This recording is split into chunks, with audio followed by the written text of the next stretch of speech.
Добро утро за слушателите на Радио Лидер, сите вие кои не слушате на фреквенцијата 107,4, а во оваа емисија и сите кои не гледате отпосле на YouTube, затоа што во утро од технички причини Facebook стрим ке немаме.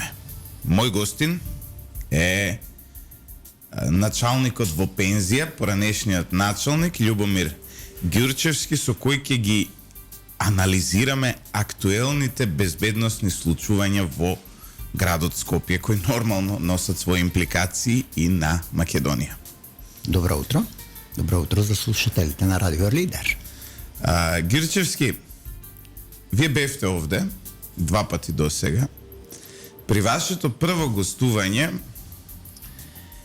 најавивте дека е можно да се случува пресметка помеѓу наркокартелите во Македонија. Таа пресметка ја гледаме изминатата недела, тоа е главна тема, убиството на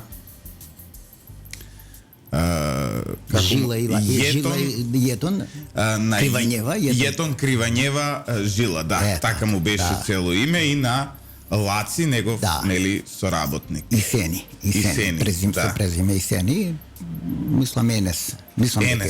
Енес Исени, да. Од каде знаевте дека ќе се случува? Видете, јас во првото гостување, точно сега некаде од прилика е пред година дена, ние кога отворивме некои прашања, ги отворивме прашањата со интензитетот на наркоманијата во градот Скопје, со бројот на уживатели на опојни дроги, со количините на дрога кои што се продаваат на пазарот во градот Скопје и пошироко Република Македонија, и целокупниот онај профит кој што го остваруваат организираните криминални групи кои што се во оваа област од организираниот криминал, односно викаме трговијата со дрога. Тогаш дојдовме до едни бројки, интересни бројки, нели, со огромен профит кој што го остваруваат, кој што и денеска, значи, представуваат јаболко на раздор, односно јаболко за преврат, каде што криминалниве групи, односно наркомафије, се борат меѓу себе кои ќе го преовладеат вкупниот пазар заради профитот, и затоа јас и тогаш реков, а и сега ќе кажам, со оглед дека нивната борба трае години наназад, ние ќе се навратиме во теков на оваа дебата, ќе се навратиме и на генезата на историскиот проблем на ова што сега ни се случуваат овие престрелки, и според тоа, значи секој истражител, секој кој што се занимавал, кој што го следел овој проблем, кристално јасно му е дека овде нема да се застанит, дека овој проблем со престрелките внатре во организираните криминални групи за превласт во градот Скопје, дека ќе продолжи и натака, затоа што сега покрај мотивот профит е и мотивот одмазда. Ѓурчевски, вие како поранешен инспектор, поранешен началник, значи сте се среќавале со вакви ситуации. Ние имавме една форма на многу професионално изведено убиство, без колатерални штети, само едно лице повредено, и тоа повредено веројатно затоа што се протиставувало, но убиците немале нарачка да го убијат. Ние правевме пред 2 дена тука една анализа на случувањата, да не навлегувам повторно, потоа бегаат на еден многу професионален начин, на место каде што нема камери, ја палат колата во која што бегаат убиците. Каков е профилот на извршителите според вас? Интересно прашање. Значи, кога се анализират профилот на извршителите на ова кривично дело, мора да имаме во предвид дека стануваат збор за лица кои што доста добро баратаат со огненото оружје, лица кои што се наемници, односно ги најмуваат како извршители, но лица кои што поминале и се уште, значи секојдневно прават обуки. Ние не смееме да ги подцениме оние кампови кои што ги имавме, нели, и по Шарпланина, и по Косово, и по Албанија, и во Србија, па и во Босна и Херцеговина. Не смееме да ги подцениме дека тие кампови повторно не ги користат овие организирани криминални групи, затоа што може да се и лица и повратници од фронт. Значи лица искусни во оваа проблематика и лесни на потегнување на оружје. Какви се овие наемници? Например, постои еден мит дека поранешни специјалци, па дури дека актуелни специјалци од оние најелитни, најпрофесионални единици настрана од својот работен ангажман го работат и ова. Значи сите тие тези за профилот на овие извршители стојат. Значи таму станува збор за една специфична обука, која што специфична обука, значи од ними создават луѓе свирепи, дрски, значи кои што лесно потегнуваат оружје, ме разбирате? Кои што се безмилосни, и тие лица се едноставно, ајде да не речам дресирани, но точно дресирани, и они точно знаат дека треба да завршат онај дел од работата за кој се најмени. Во конкретниот случај, значи имаме лица наемници и имаме минимум 1 до 2 лица логистика. Односно, еден кој што ги води, кој што добро го познават градов, значи каде има камери, што има камери, каде имаме надзор, што имаме надзор, и друг кој што е внатре во објектот, од кого што ги добиваат потребните информации дека маркираната жртва е внатре во објектот, каде седнала, што седнала и така натака, затоа што делувањето на овие извршители трајат не цела минута, може би и 2. Знам дека вие сте поранешен полициски началник и нема да ми одговорите на ова прашање, но јас сум должен да прашам. Зарем не мислите дека е можно државата да е организатор, нарачател и извршител на ова убиство? Видете, тоа е доста специфично прашање. Значи во кулуарите, во јавноста кружат такви информации дека и државата има своји такви наемници или регрути од делот на оние единици кои што се под незина контрола, кои што вие ги споменавте како специјални единици, нели? Но веќе станува збор за нешто што кога би бил државниот интерес многу повисок од интересот на она што викаме што треба да паднат одредени жртви од делот на криминалното подземје заради враќање на законитост, држи таа теза и е теза за размислување и за разговор, но не можеме да кажеме со сигурност дека државите одат на ликвидација. Не дека не одат. Да не затоа што проба овие луѓе преку на операција Планина да ги фатат, не успеа, затоа што некој им дојави, очигледно имаат одлични врски во системот. Така. И може би се одлучила нашава држава да ги ликвидира на крај. Видете, ако се вратиме во таа година 2006 на крајот. Не, операцијата сега во Грчец беше 2021. Не.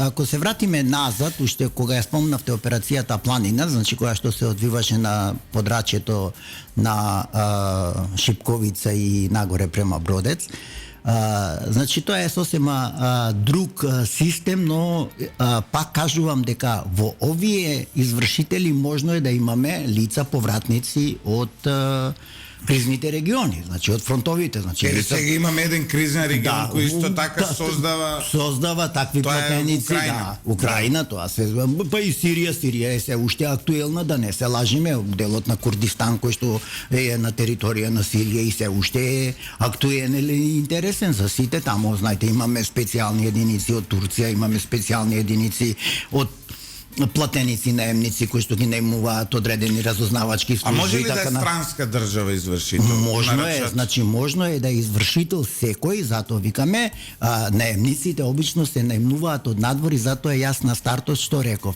мора да имаат водич. Еден водич кој што добро го познава градот, кој што ги знае. Вие мислите дека овие луѓе не се од овде? Извршителите, пукачите не се од Република Македонија, тоа го тврдам посериозно, но 1 до 2 со ними е сигурно од подрачјето кои што ги водат, кои што добро го познаваат градот, кои што ги знаат локациите, кои што знаат се и имаат соодветна логистика, кои што цело време ги следат жртвите. Кога ги анализираме овие групи, наркогрупи во градот Скопје, односно веќе се во типот на мексичките картели, значи на едната страна имаме една група Грчец, Царај, Дело, Чаир, на другата страна имаме Чаир, Сингелич, Рачиново во продолжение Липковскиот регион према Куманово, че кои што во моментов се најопремени, го контролираат најголемиот дел од пазарот во Република Македонија, ги имаат сите оние мафијашки институции потребни за да вршат терор, за да вршат насилства, за да вршат киндапирања, за да вршат уцени и да вршат корупција.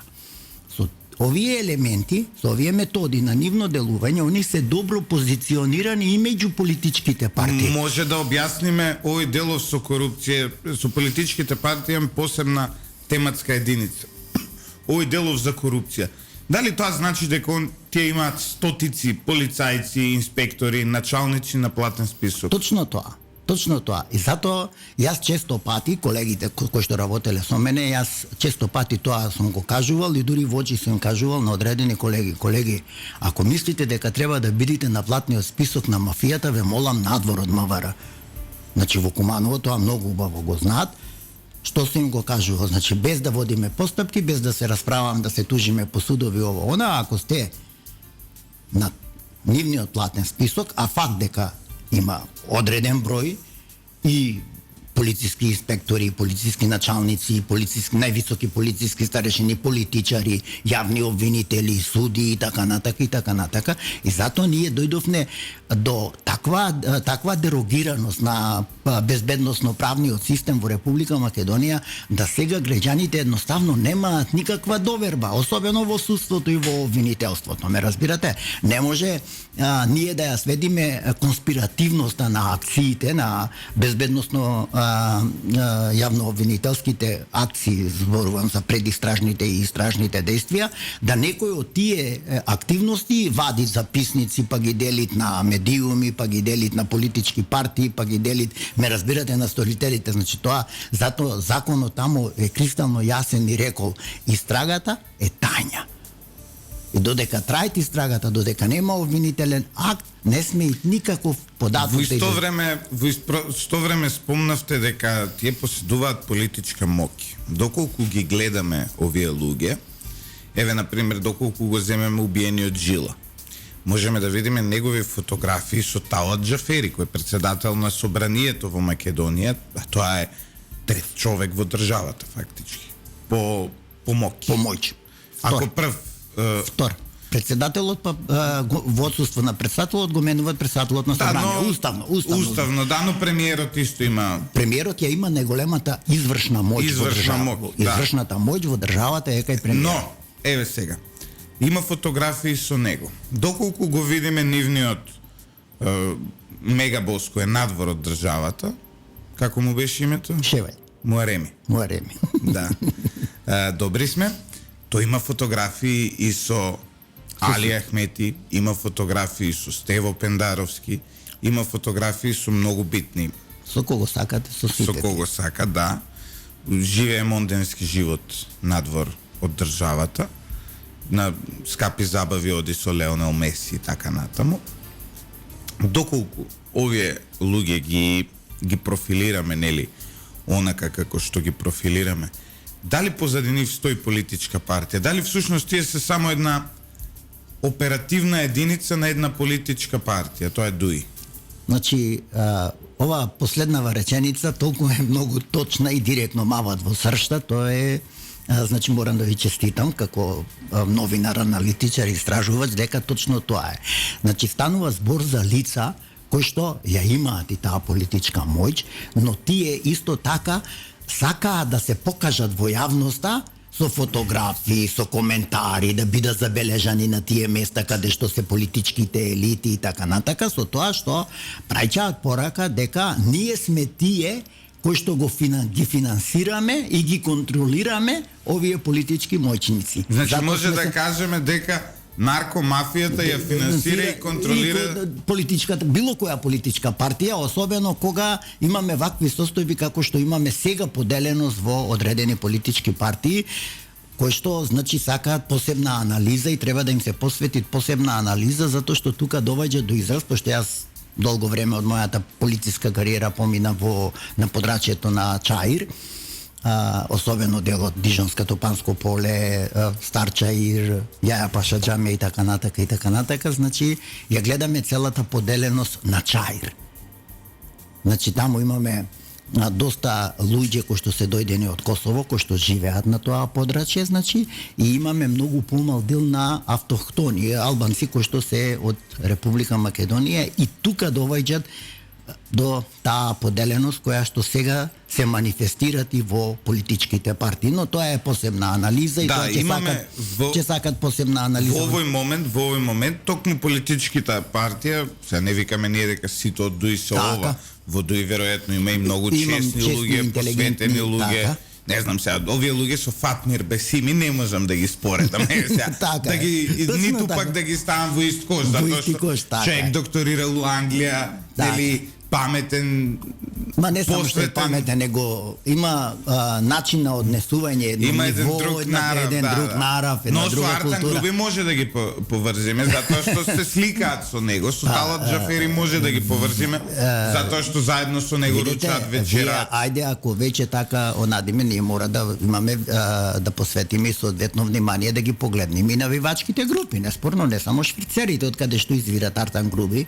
Па сакате комитите, сакате балистите, сакате војводите во Тетово, сакате шкембарите, значи во сите тие навивачки групи имаме екстремно насилни млади луѓе кои што исто така се во допир со дрогата. Ме разбирате? И они сакаат да се манифестираат како такви, да покажуваат сила, да покажуваат доминација во простор и целата таа состојба. И од тука се сите овие конфликти кои што се појавуваат. Но затоа рековме дека значи влијанието на овие лица кои што се борат за превласт во градот Скопје е такво какво што е и затоа ја имаме оваа состојба и поред сите тие анализи, јас лично кажувам дека ова нема да застане овде, него овие пресметки ќе продолжат и понатака, затоа што ако се вратиме ние наназад, уште од 97 година кога беше престрелката на бензинската пумпа во Сингенлич, кога беше убиен Имер Красничи, исто така од Косово доселени од Косово во Дижонска. Значи, ако тргнеме после тоа да ги анализираме сите вакви убиства кои што се дел од пресметките на наркобандите, сакате на наплатна рампа тоа што се случи кај Гостивар, сакате она што беа заканите од Агим Красничи према Скопје во период исто така кога СДС бил на власт, тоа мора да го имаме во предвид дека тогаш биле најсилни овие групи. Понатака ако сакате ликвидацијата на Джелала Јети во Сингелич каде што значи влегува истиот метод. Влегуваат во чаѓилницата, го ликвидираат, ја оставаат пушката како поздрав. Вие затоа кажувам дека тоа се навистина искусни лица кои што се постојано во додир. Ѓурчевски, во однос на политичките партии, приметно е, јасно е, веќе и по медиуми изгледано и веќе се случуваат и паралелни собири, очигледно е дека во ДУИ има огромна поделба. Нели, ова огнена група така? Со ова другава, нели, со официјалната партија, односно ако сакате Али Ахмети и Артан Груби наспроти Изет Меджити, Муса Џафери. Така? Двете групи имаат навистина мокни луѓе во своите. Тука е градоначалникот на Сарај кој тука е Блерин Беџети. Пранешен министер и градоначалник на тука се две групи кои навистина мокни луѓе имаат во себе. Да дали е можно? Така? Прашањето ми е, ова мафијашка пресметка, ова пукање да е поврзано, да е всушност ако јавниот судир, ако имаме јавен судир помеѓу ДУИ, преку медиуми, преку пресконференции, преку собири, ова е подземниот судир на истите тие групи. Видете, значи во таа конотација треба да одит и истрагата да размислува, значи тоа се една добра верзија, која што добра верзија на истрагата, значи зборам од криминалистички аспект, на истрагата треба да и помогне да дојде до сторителите. Но овде има една друга генеза затоа што ова е продолжено и манифестацијата му е и од 2019 и од 2010-та, 2014-та, па ако сакате убиството на брајчата на Јети кај специјалното јавно обвинителство на улица Рузвелтова, па ако сакате убиството на Имериова што беше со жила во Александар Пала што се случи на улица Томе Пуре во Бутел и така на, значи сето таа генеза си ја има. Но ако ја земиме па да ја анализираме врвот лидерот на политичката партија на ДУИ, каде што значи на старт кажуваме дека има прекрасни интелектуалци, дека има навистина писмени луѓе, значи луѓе со висок степен на култура, на достигнување и така натака, но треба да малку да се подзапрашаме и ние, а и нашите странски пријатели и сите, за да знаат кои им се соработници, да ја видиме структурата на таа политичка партија, од каде изникна, како изникна, кој ја создаде и што ја создаде. И пак ќе се вратиме до наркокартелите од Западна Европа, одејќи на тоа дека и лидерот на таа партија е осудуван во Западна Европа, нели, за дилање на дрога. Зборуваме за Али Ахмети. Каде? Во Швајцарија. Не сум знаел дека е за дрога. Тоа вие не го знаете, но таде тој земаше и пензија која што Република Македонија ја рефундираше. Така да затоа ова е многу сериозна работа и тоа треба да се изанализират премногу, значи анализите треба да бидат премногу јасни. Дали може би Али Ахмети е главата на наркокартелот во Македонија? Видете, такви информации јас лично немам, но знаејќи го неговиот бекграунд, значи не е исклучена таа можност. Ми разбирате, знаејќи го неговиот бекграунд. Значи зборувам уште од 80-тите години, и пак ќе се вратиме на она што кажуваме дека државата во одреден период најмнува такви соработници за да добиват одредени информации. Па нели затоа ни се провали таа лична карта со АЦА, Антич и така натака, па нели соработката со службата за државна безбедност од крајот на 80-тите и почетокот на 90-тите години и сето тоа, па и она уверение, односно инвалидитетот утврден во Швајцарија, од каде што е добиена таа пензија за деловната способност. Значи сето тоа си има своја генеза кога разговараме на оваа тема, кога сакаме да ги анализираме точно овие состојби. Затоа кажуваме дека и неслучајно често пати странските партнери во Република Македонија знаат да кажат дека е дојдено време кога треба да се направи дебел ресет на политичките партии во Република Македонија, затоа што овој степен на нивна корумпираност, значи на овој степен на нивна корумпираност пренесен врз државните институции доведе ситуација да ние едноставно денеска зборуваме дека организираните криминални групи во Република Македонија си имаат своја држава, а не дека државата ги контролираат. Истите овие луѓе беа дел од она иста една ваква операција во хотелот Александар Палас. Тогаш операцијата не успеа, затоа што случајно се погодило да има полициски службеници вечерта во Александар Палас кои возвратиле на огнот. Инаку истиот модел на организација, истата шема на ликвидација и така натака. Затоа викам дека овие лица се следени. Ова не е наивна работа, луѓе, да не се лажеме. Овде е борба за превласт. Ако сакате, вие поставивте едно прашање. Јас ќе ви кажам. Значи, ние имаме овие картели мора да ги врзиме во две насоки. Едната насока е Швајцарија, Белгија, втората насока е Западна Германија, Берлин. Каде што, па сега веќе и Лондон.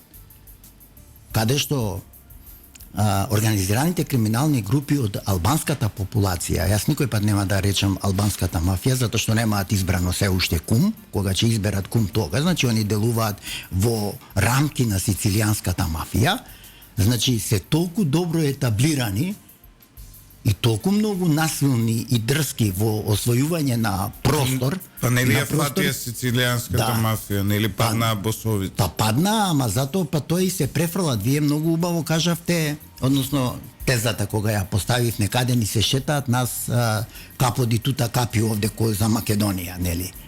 И во кој све структури на джет-сетот ни е присутен. Слеќате поентата, значи тоа таму станува збор за милиони и милиарди евра кои што се вртат во тој бизнес. Вие мислите случајно дека нема да има последици падот на дрогата што падна во Шпанија, каде што беше инволвирана Силвана глумицата, презимето не ми... Да, но се докаже дека е невина. Добро, таа се докаже дека е невина, но незините блиски пријатели. Да, тие биле она немала... Така да, немојте да мислите дека тоа нема последици, немојте да мислите дека албанската мафија не соработува со србите. Не се лажеме, тоа е еден... Нема национализам нема во тие... национализам, Во тој сектор... Во тој сектор нема национална поделба, нема национална поделба, значи таму е битен само профитот и интересот и така натака и така натака.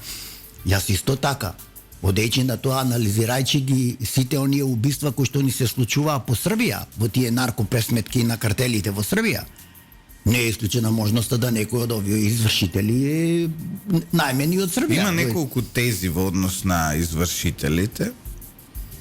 Една од тезите е дека станува збор за луѓе кои зборувале украински, руски, дека се луѓе од таму. Една од тезите е дека станува збор за луѓе од Македонија, а третата теза е дека станува збор за луѓе од Косово. Ова се трите тези кои во моментот орбитираат во јавност. Вака, првата одма да ја фрлите во вода, значи руските и украинските криминални групи никогаш не се дрзнуваат за оружје. Нема да ги наемниците дека... Не. Дозволете, тоа сакав да ви кажам. И нивните наемници имаат друг метод на работа. Тие го применуваат методот на фрлање од 16 спрат. Дали ме разбирате? Значи тоа е методот на руските мафијашки групи кои што делуваат по Западна Европа и секаде. И затоа се они страф и трепет. Значи, они така се добро организирани, руско-украинските, па и белоруските организирани криминални групи, кои што ја проследуваат жртвата и доваѓаат, ја кршат вратата, едноставно силеџиство, максимално силеџиство. Тоа специјални единици на тоа можат само да учат. Од нивниот метод влегуваат, они не ги интересираат колку има внатре во објектот, доваѓаат, ѓурчески е предмет на жртвување, го фаќаат од 16 спрат крај. За една ден закаснување неплатена лихва. Значи тоа се руските мафијашки групи, така да секој кој што ќе ви кажуваат за методите на делување на руските мафијашки групи, тој греши исто така како што сега некој да ме убедуваат мене дека руската воена доктрина се користи со тероризам, со поставување на експлозивни направи, со камиони, бомби, експлозии, со убици, со самоубици, со врзан експлозив. Значи тоа не е во руската воена доктрина. Исто како што не е во мафијашката ова доктрина. Како што не е во затоа фрлете го. А иначе ова држит. Можно да е од Македонија, јас ја прожичирив и на српски затоа што србите го користат тој метод на ликвидација. Вие знаете Аркан како беше ликвидиран во хотел. Во хотел влегоа бам, крај реш. Проблем, така да не беше со снајпер, не Џинџич беше со снајпер. Џинџич со снајпер. Аркан во хотел. Значи така да не е исклучена можноста да има срби. На Аркан? Не. Значи, они судат во Србија, не знам, спроведоа акција Сабија, не знам, спроведоа, не знам, ваква акција, не знам, таква акција, не знам за ништење на земунскиот клан, не знам за... Но не најдоа ништо. Но, знаете, ние можеме да водиме постапки против секого. Можеме секого да го осудиме како држава. Но многу се битни доказите кога судите со докази. Многу се битни доказите и јас зошто викам овде, јас во сите мои настапи кажувам, јас не би се откажал од откривање на сторителите на ова кривично дело, затоа што оружјето на пример е оставено во колата. Тоа е нивниот метод на делување, тоа е истата криминална група која што ни го остави оружјето кај Џелјо во двор, пред врата. Кај Џелјо Ајти. Значи методот нивни на делување е тој. Они имаат оружје доволно за да го остават во возило, за да тоа од температурата од горе не се искриви. Доволно за да запалат два автомобили. Тука веќе има и втор автомобил. Да. Дека бил запален, кога менувале. Моќта, финансиската моќ на овие организирани криминални групи е огромна. Јас не случајно реков, за ними не е проблем да извадат милион евра и да финансираат кампања на политичка партија. Значи не е проблем. Луѓе, верувајте. Верувајте, тоа се ситуации каде што секаде така е по светот. Љубомир Ѓурчевски, поранешниот началник гостин во Еспресо со Златев и Боцевски. Боцевски ово утро не е со нас, Боцевски е на едно службено патување, ќе се врати во понеделник. Одиме со кратка пауза, по која се враќаме со нашиот гостин да откриеме уште повеќе детали за функционирањето на наркоподземјето во Македонија. Се враќаме назад во студиото на Радио Лидер, почитувани слушатели, со нашиот гостин од ова утро, началникот Љубомир Ѓурчевски. Ѓурчевски, во првиот дел анализиравме дека нели како се случило, кој е можен нарачател за методологиите и така натаму. Во вториот дел сакам да дискутираме нешто малку поразлично. Односно, во изминатиот период имавме случај каде дел од луѓето кои се од криминалното подземје се предаваа на полицијата. Еве, Ајети еден третиот брат од нив се предаде, ако не се лажам. Така? Дали може би овие мафијаши знаат кога се предмет на кога им е ставена главата на тапет? Видете сигурно дека они знаат, сигурно дека знаат дека се следени, дека се на платниот список на другата конкурентска група за ликвидација и така натака, затоа што пак конкурентската група не сака да остави живи позади себе лица кои што би им вратиле, ме разбирате? И од тука овие припадници на тие криминални групи, особено тие од врвот, се најсигурни кога ќе легнат во затвор. Тогаш се најсигурни. Вие 2006 година Агим Красничи како се предаде? Значи се предаде се со цел да си го осигура својот живот, затоа што тој на улица се чувствуваат небезбеден. Иста ситуација и со Ајети и со многу други криминалци кои што се посигурни кога се внатре во затвор, отколку кога се надвор на улица, затоа што они знаат дека сега на Балканот, ај пак да се вратиме кај државите, сега на Балканов државите нема таква моќ да организираат и они да бидат тие кои што ќе направат некоја таква чистка во организираниот криминал, затоа што нели како викаме ние во криминалистиката, нема никој не може криминалот да го сопри 100%. Но успешна држава е онаа држава што го држи под контрола. Разбирате, кањас криминалот е без контрола. Значи вкупниот криминал. Кај нас државата е под контрола на криминалот. Што викате, кања се обратно, државата е под контрола на криминалот. И затоа сега тие криминални групи се најсигурни кога се внатре. Затоа што знаат дека таму не можат да ги ликвидираат. Не дека не можат, но да дојдат до таква ликвидација треба висок степен, многу пари да се потрошат, многу корупција, многу логистика, многу, ме разбирате? Значи од внатре, па да пратите доверлив човек, да пратите да легне во затвор, само се со цел да му дојде до главата на тој кој што е внатре, а треба да биде ликвидиран. Значи имам разни методи, методологии кои што ги користат, методи кои што ги користат. Ќе се вратам на политичките партии. Дали политичките партии ги контролираат овие наркогрупи или овие наркогрупи ги контролираат политичките партии? И едното и другото.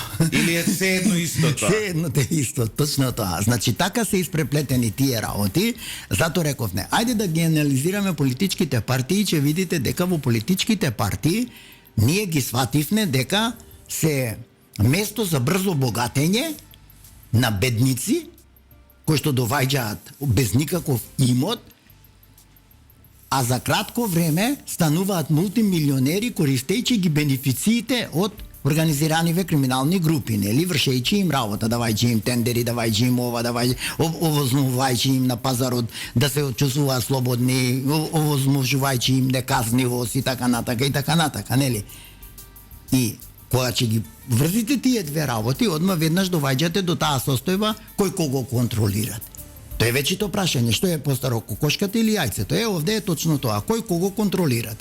И ако ја видите уште структурата на тие политички партии, на неменливите лица внатре во политичките партии и степенот до кој што се они искорумпирани и искриминализирани, тогаш ќе ви стане кристално јасно дека тоа е едно те исто, само промена на гардероба. Едните сакаат джинс, другите одат во одела затоа што тоа е дрес кодекс.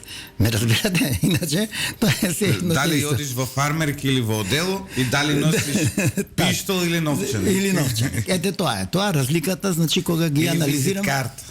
Кога ги анализирам. Еднаш имам седено со еден од овие случајно на маса. Не сакајки и... Не, треба да седите вие новинарите почесто. Јас на мои инспектори стално сум им кажувал и сум им викал: господа, ако сакате да дојдете до информација, вие мора да седнете со тие наркодилери, да испиете едно кафе, затоа што ни па сака да се фала. А јас, затоа што сум наивен, И сега ме препознава, знаеш, ја појма немам кој е човеков, после дури ми кажа, ја го прашувам со што се бавиш, и он ми вика, имам технички преглед. И вика, јас сум бизнисмен све. А надвор гледам паркирано Бентли Порше, да не навлегувам. Викам, па добро, како заработивте толку пари, викам, со технички преглед, Бентли да возите, ова кошта колку пола зграда. Знаеш, па знаеш, оди работа све едно друго. Понекогаш знаат и да се маскираат. Они не кажуваат дека се бават со дрога. Ама, видите, они тоа не се јанодат, они знаат да се фалат и да се чаталат дека мене никој не ми може, мене никој не може да ме уапси, мене никој не може да ме приведи, никој не може да ме осуди. Да, за ова е Обиениов збори дека звонел буквално кај министер, кај директор на БЈБ, кај министер за внатрешни, сопцуење со ова среди. Да, затоа што пазете, затоа реков, до толку многу не е искорумпирано се во државата, особено во овие политички партии, каде што, значи, криминалните групи, особено овие кои што се од повисокиот ранг во криминалните групи, се однесуваат како да се премиери, како да се председатели, како да се лидери на политичките партии, затоа што они го знаат нивниот однос према лидерите.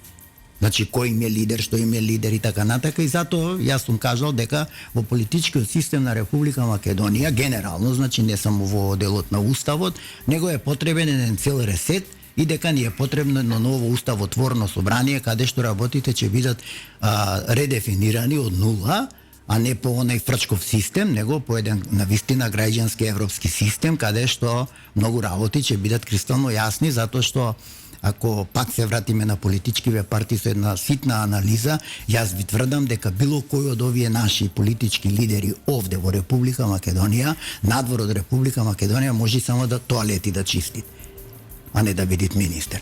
Исто со должна исклучок, например, некои како одредени министри кои што навистина имаат и дигнитет и знаење и се.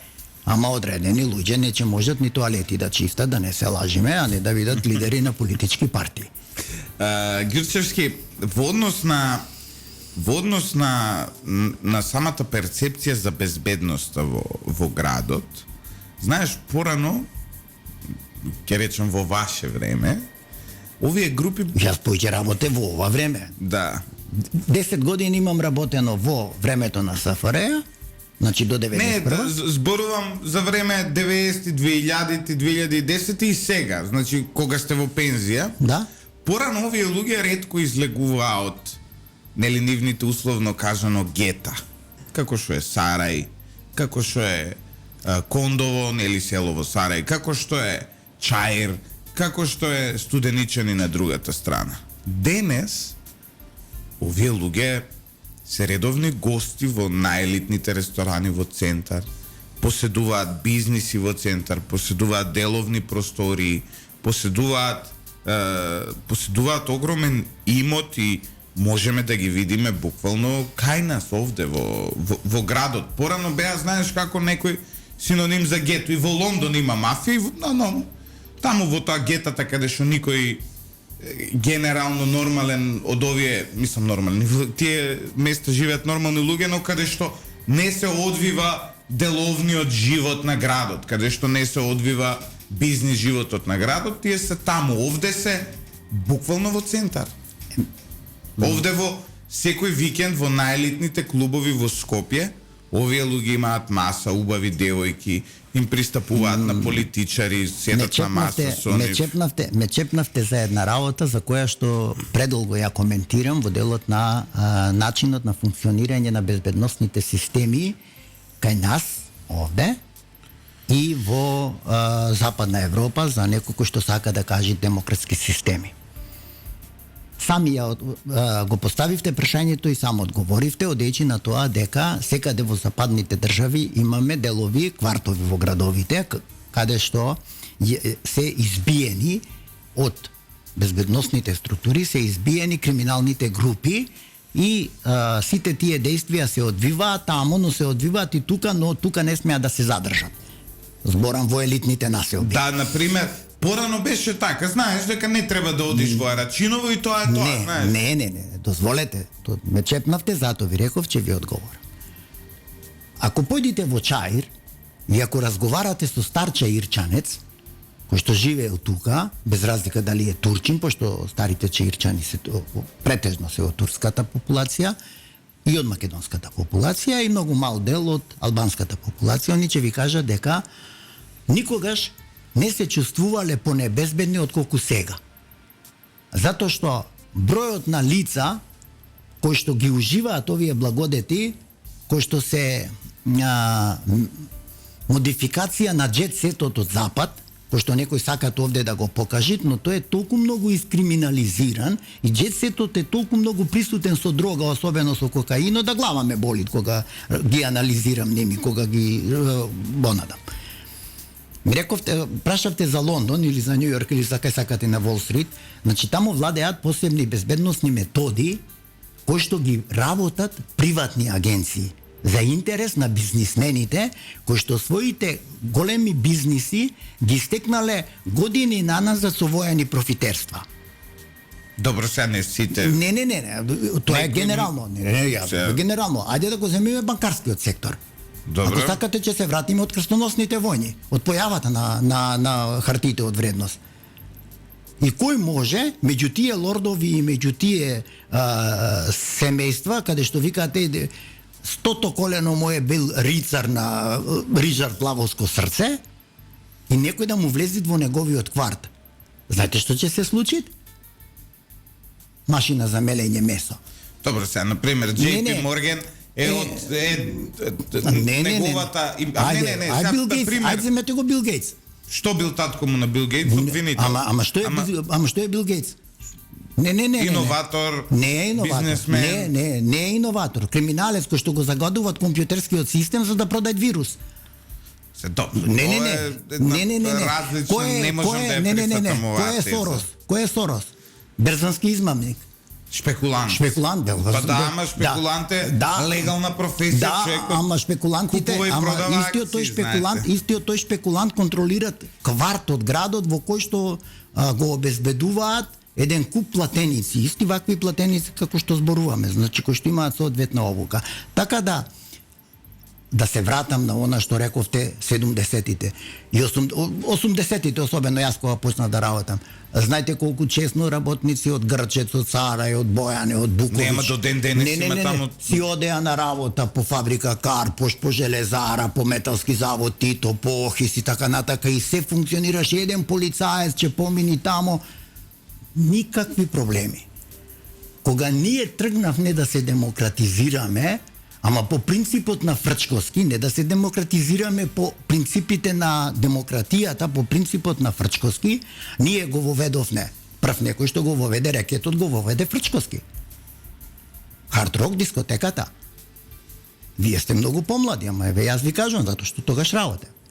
Почетокот на тоа и обидот со атентатот врз председателот Киро Григоров, јасно и гласно ни беше кажано дека овде нема ни Д од демократија, односно ни Ш од демократија, него дека овде ќе има инсталација на организиран криминал. Земете ги 91, 92, 93 до 95 порастот на наркоманите. Ако до 91 наркоманите ги броевне на две раце, живателите во Скопје, значи ги знаевне по име, по презиме, кој ка живеат на две раце ги броевне, веќе во 93 година зборувавме за 2-3 илјади уживатели на опојна дрога, регистрирани уживатели на опојна дрога. Сега бројот е... Сега е бројот глава болите. Значи, зато реков и количините глава болат. Годишно околу 300 милиони цели од бизнес чини, тоа го констатиравме во нашата претходна емисија. Да. Така да дека овде немаме ни Ш од демократија, односно ни една, ни А, ни почетната буква, одрас е 2001. Кој ни е создаде 2001? Русите и украинците и кинезите? Не. Значи некој требаше да се инсталират овде. А кој требаше да се инсталират? Наркомафијата од Западна Европа. Каде што имаме лидери осудени во постапки кои што ги воделе, нели, демократските судови во Западна Европа ги воделе во Швајцарија, не го водел некој си корумпиран суд во Република Македонија, не ги судел. Ја сваќате поентата. Тие лица од 2001 кои што дојдоа овде, освоија територија на која што инсталира организираните криминални групи и каде што си создаваа своји лидери. И ако сакате сето тоа да го измешаме, да го измиксаме, не ајвар, пинџир ќе добиеме. И затоа ние викаме... Од оној љутиот. И од оној љутиот. И затоа кања со организираните криминални групи и политичките партии се до таа мера испомешани да ако некој дојде и седнеме да разговараме и некој ми спомни социјалдемократија, и ако ова е некој може да се идентификуваат како социјалдемократа во таа партија на Таче, луѓе, па тоа не личи, тоа е еднакво на почетокот и појавата на социјалистичката партија на Хитлер во Германија. Велат во Македонија дека најголема сива еминенција во моментов е генералниот секретар на СДСМ Миле Зечевиќ. Тој доаѓа од вашиот сектор. Да, безбедност. Не е од нашиот сектор, од секторот кривично право, он е поранешен адвокат, иначе беше и директор на ДВК од 2002 до 2006 година, негде беше во Министерството за внатрешни работи, 2006 година повторно Има капацитет тој да се бори против мафијата? Како е човек? Па, пазете, тој ако го анализираме како човек со како интелект, да, тој има знаење, има познавање, има можност да се бори, но мислам дека дали има волја? Не, ето, затоа сакав да кажам, но мислам и некои основани сомненија ми зборуваат дека е на платниот список на организираните криминални групи или ако не е во позиција во некоја раководна позиција према тие организирани криминални групи, особено она што се вика делот на аеродром, Карпош, па да не зборуваме ние само дека во Чаир има наркомани, има во аеродром, има во Драчево, има сега. СДСМ се навистина феномен затоа што не знам на кој од затвориве или притвориве има стајано директор кој доаѓа директно од подземјето. Кој буквално секој ден се овие. Точно тоа, на Идрисова, на затворот во Идрисова. Да, за како се викаше го заборив. Добро, не е ни битно, не е ни битно. Да. Сега, вие пазите, зошто јас реков, ако е ова социјалдемократија, тогаш јас сум Боинг 707. Што да не се лажиме? Да не се лажиме. Значи, овие немаат поим со социјалдемократијата. Овие се толку искриминализирани и овие се тут... Но, пазете, такви, какви што се, им се потребни на оние кои што Република Македонија си ја контролираат. Јас во една прилика кажав овде, на втората емисија, мислам, кажав, кога зборувавме за корупција и кога ја замолив американската амбасадорка Агилар само што дојде, нели ја замолив, ако ја барат вистинската корупција, нека не ја барат со 10 евра за издавање на извод од матична книга на родените, нека ја барат во тоа што собранието донесе специјален закон, поништувајќи, односно оставајќи го вон сила со тој закон, законот за јавни набавки и за изградба на автопативе, нели? Ја даде со специјален закон, даден на фирма америчко-турска корпорација, нели, да градат автопати, вие картава на Македонија, вие проектирајте, вие цртајте и така натаму. Да се вратиме на темата организираниот криминал. Како ги легализираат овие луѓе парите? Вложуваат во легални бизниси, ресторани, дискотеки, производни погони, технички прегледи. Вака сега. Значи, ајде да видиме кој во Република Македонија во 2022 година оствари најголем профит во време на висок степен на инфлација. Сите банки. Земете ги профитите на нашите банки овде во Република Македонија. Сакате комерцијална, сакате тутунска, сакате прокредит, која сакате? Не, шпарка се, да не ги бројам. Стопанска, да. За да ги спомнеме сите, да ме се најдат. За да не се најдат. Да не рече дека некој фаворизира. Дека некој го фаворизираме. Значи сите банки, видете ги профитите на банките. Факт е дека, ај тоа е јавна тајна, значи во подземјето се зборува дека Република Македонија некако си ја претворија во перална на пари, малтене нов Луксембург. Малтене нов, далеку сме од Луксембург, но малтене значи во таа насока. Тоа е едниот дел. Вториот дел, најлесната легализација на парите од криминал, значи од криминогени приноси, е градежништвото. Вие погледнете дека во Скопје, значи не се бират ниту се размислуваат во насока на нормално живење, само да ако можат во секој квадратен метар да проектираат објект. Значи нити се води грижа за стандарди, за еколошки стандарди, не знам, за дишење, за проветрување на крајот на кришта, ако сакате. Значи никаква урбанизација. И некој ми вика урбаната мафија. Не. Значи наркокартелите преку тие лица кои што добиваат ефтини кредити за да им ги легализираат парите.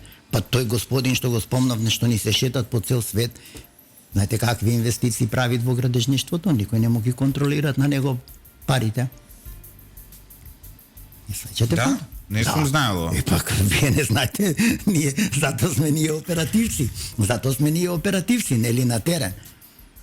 А Гирчевски, во однос на цела оваа ситуација со нивните инвестиции, Само да се вратам зарем не е прелесно да им се влезе во трагот? Видете, ако ние сакаме, ако имаме нормална држава, и ако сакаме да водиме нормални истраги и да применуваме закони, јас ви тврдам дека и Министерството за внатрешни работи, и финансиска полиција, и банкарскиот сектор, и јавното обвинителство и судовите има доволно капацитети и доволно честен кадар. Само кања се проблемот што политичките партии до таа мера ги маргинализираат честните луѓе во овие институции и не им дозволуваат да водат истраги. Па јас последниот пат, нели, овде ви кажав една состојба. Или не знам каде ја спомнав. Значи имаме ваква состојба. Председател на фудбалска федерација пријавува 2.400.000 дека проневерила сметководителката Олгица Младенова. Се поднесуваат, нели, финансиска полиција, влегуваат, се утврдуваат, се поднесуваат обвинителен акт. Тоа е во 2017. И? Денеска сме 2023, 6 години. Нема ни закажано подготвително рочиште. Ни подготвително рочиште, а не да се оди на главен претрес или да биде во фаза на пресудување. Че некој тој предмет го чуваат во фиока. Зошто? Затоа што двајцата председатели на фудбалска федерација ја подпишале. Вие ако не подпишете налогон, не може секретарката или сметководителката да ви реализират и да ви извадите и да извршите исплата. Значи вие сте овластен подписник на сметката. Да. Затоа ви викам дека многу лесно е. Може да се водат постапките, верувам дека може, не има извршители, може. Овој убиениот го нарекува хуманист. Давал на 4 семејства, им купил станови во ова, како се вика, во Чаир, бил дел, не знам таму која фондација со кој хуманисти, така натаму. Ама видете, тие не е спорно дека знаат да помогнат на сиромашни, на бедни, особено кога е Курбан Бајрам и така натака. Знаете, они како викаме, најголемите криминалци одат да си бараат прошка пред своите светци. Да бе, види кој гради црква во Македонија и сега ти стане јасно. Се ќе ти види, се ќе ти стане Ако си јасно. инспектор, знаеш од каде ја почнеш истрагаш. Че кој има цркви направено, ги гледаш по список, ајде ги провериме. Значи, дали ја сваќате поентата, тие се такви хуманисти, не е спорно тоа, не е спорно, јас познавам, значи, да не фрламе само со дрва и со камења, значи да не испадне дека ние имаме нешто против албанците или сме националисти или ово или она. Значи, ние кажуваме дека вкупно во Република Македонија политичките партии ни се до таа мера искриминализирани да они немаат идеологија и не се засновани на идеологија, на нивна определба, дали сме лево, дали сме десно, дали сме центар, ме разбирате? Може би левица држи до нешто, ама левица ја плукана од сите затоа што... Ама и они сега со криминални структури од аеродром почнале да работат. Па, видете, тоа јас се уште го немам како сознание, но факт е дека левица барем држите една позиција во која што позиција јас се согласувам со ними за една работа, дека без решено национално прашање и без тврдо почитување на националниот идентитет и на националните обележја нема идеологија. Значи нема идеологија. Ние можеме, значи, да градиме идеологија, ама националното си е национално. Да не се лажиме, комунистичко движење и во Германија... ВМРО-ДПМН се бори за националното? Не, ВМРО-ДПМН е во моментов некако како да ми делуват нивниот лидер како да е задолжен да го гуши македонскиот народ од излегување на улица и од отпочнување на масовен профит. Не е така, он почна со тоа со Бугарија ВМРО. Не почна тој за тоа. Не почна тој за тоа, мене таму многу работи ме болат и ме врзуваат, но тој е задолжен како да го гуши македонскиот народ од масовен протест, излегување и невраќање дома до рушење на оваа власт. До рушење, значи нема враќање, излегување, јас во неколку медиуми имам повикано. Мислите вие дека е доволно храбар македонскиот народ тоа да го направи? Мислам. Ако е некој најхрабар, е македонскиот народ најхрабар. Ја не знам. Знаете зошто? Ако се менуваш името, ме удри еден патриотски порив, можам да ви кажам, и викам ќе идам до пред собрание. И отидов пред собрание, баш кога се менуваше името, кога гласа 8-те пратеници, кога почна тоа преспански договор и така натаму. Па имаше тамо негде околу 118 старци. Тоа е се што можам да ви кажам. Ме прашавте. И ја викам, видете, доколку ова им го направија на грците, ќе беше запалено собранието. Ни го направија нас, овде има 130-40, каде што, верувајте, вие сте пензионери така натаму, но вие сте тинејџер за тие луѓе. Викам, па, ние очигледно не заслужуваме да имаме држава. Секунда. Ме прашавте, ќе ви одговорам, но за ова работа треба посебна емисија. Колку е македонскиот народ храбар. Земете низ целата историја, не од антиката. Не еден наркобос няма. Не. Не, точно заради точно тоа ќе ви го кажев. Земете од 10 милениуми наназад, низ развојот на Македонија, во целиот период, никогаш Македонија не зависела од странска помош или од странска интервенција и од меѓународни сили. Македонија по 2001 прв пат зависи од тие, благодарение на пета колона внатре во Република Македонија. Македонскиот граѓанин од 41 до 44 година до 45 година сам ја води војната. Без ничија помош. Не, ме чепнавте. Темпо е инсталација, која што инсталација одработува за ликвидација на Кузман Јосифовски Питу. Вториот год се Делчев. Затоа ви реков, за ова треба малку посебна емисија на која што треба да ја посветиме и текако внимание.